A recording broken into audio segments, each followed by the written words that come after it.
back now at 8 o'clock on a Tuesday morning. This is the 24th morning of November of '87. And you're looking at some of our air assault troopers from the 11th Armored Cavalry Regiment rappelling from some Huey helicopters about 200 feet. A technique we're told that soldiers use on reconnaissance patrol. We're back inside the hangar at Sickles Army Airfield where we're getting set for a second hour along with Jane Pauley. I'm Bryant Gumbel. You know, there are some 4,500 married American families in the armed forces over here in Germany. And against the backdrop of what is considerably low Army pay scales and the falling dollar, some folks are having a very difficult time making ends meet.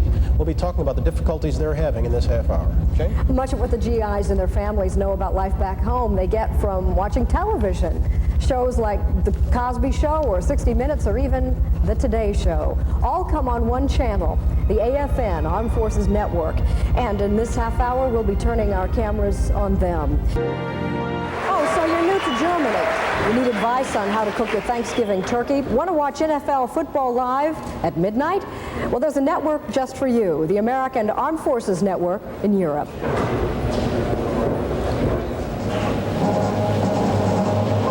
NBC Nightly News with Tom Brokaw. Good evening. Good morning, Europe. It's 6 a.m. And for 500,000 Americans stationed throughout Europe, the day begins with Tom Brokaw and the NBC Nightly News. The president's men dismissed the report as ancient history, saying the facts... By the end of the broadcast day, soldiers and their families will have the opportunity to watch all 4 major network newscasts, The Today Show, and the most popular weekly series from home, all on one channel, the remarkable Armed Forces Network. Europe.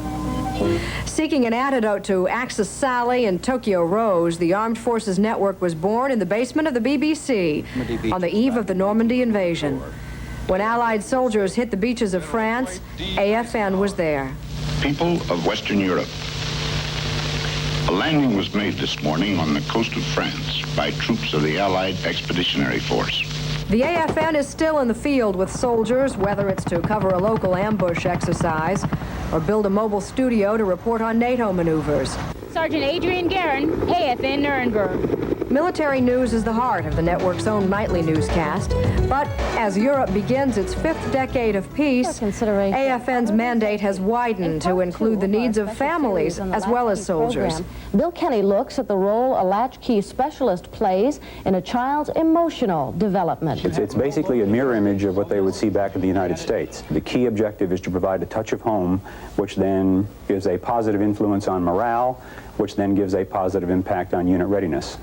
Music from Gloria Estefan and the Miami Sound Machine, and I bet you say that. AFN Frankfurt, we're about 8 minutes away from 5 o'clock. We feel that it's very important that we provide some type of entertainment for them to give them a feeling of home, a hometown radio station. Good evening, U.S. Secretary of Some of AFN's staff is civilian, but the backbone of the network is a military staff that must balance their radio and television work with the practical demands of soldiering. I wasn't just going to be a broadcaster, I was going to be a soldier in the United States Army. And I would be responsible for 2 jobs. And you have to be good at both of those jobs. Despite being an in-house network for the Pentagon, AFN is an uncensored network. There will be no censorship with the news flow to our service people overseas.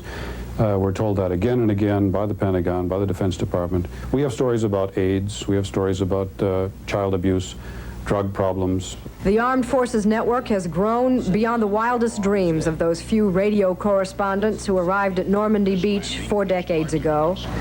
But all the sophisticated technology in the world takes second place to the simple conviction that the best way to give American soldiers a feeling of home is to encourage the uncensored free flow of ideas. That AFN camerawoman buried beneath her battlefield gear and her camera was Adrian Guerin, who joins us this morning. And you're wearing the latest in maternity fatigues? Well, no, these aren't maternity fatigues. These are the fatigues that all soldiers wear. You're 5 months pregnant. And is there such a thing as a maternity wear in the Army? There is a maternity uniform. Yeah. And it's more comfortable once you're further along than the BDU. How different is it working for AFN than it would be for NBC? Well, first of all, I'm a soldier, and that's different. But as a broadcaster, I do everything. I operate the camera, I do the editing, I do the scripting, I do the producing, I do the voicing. And we don't have, it's not a union, so. The pay might not be as good as what you're saying? But how nice for you that your husband is also in the Army, except that he's how far away? He's at Fort Bliss, Texas. When are you going to see him again? Hopefully in January. In January? Yes. So married life with two people who are in the Army at the same time doesn't necessarily mean you get to go home and see him. It's difficult. Yeah. The Army tries to make sure that married couples are together, but sometimes it's... You're leaving the Army. Yes, going to be a mother. Well, I hope you'll watch NBC when you're home. Adrienne, thank you for joining us, and good luck with the baby. Thank you. This is Today on NBC.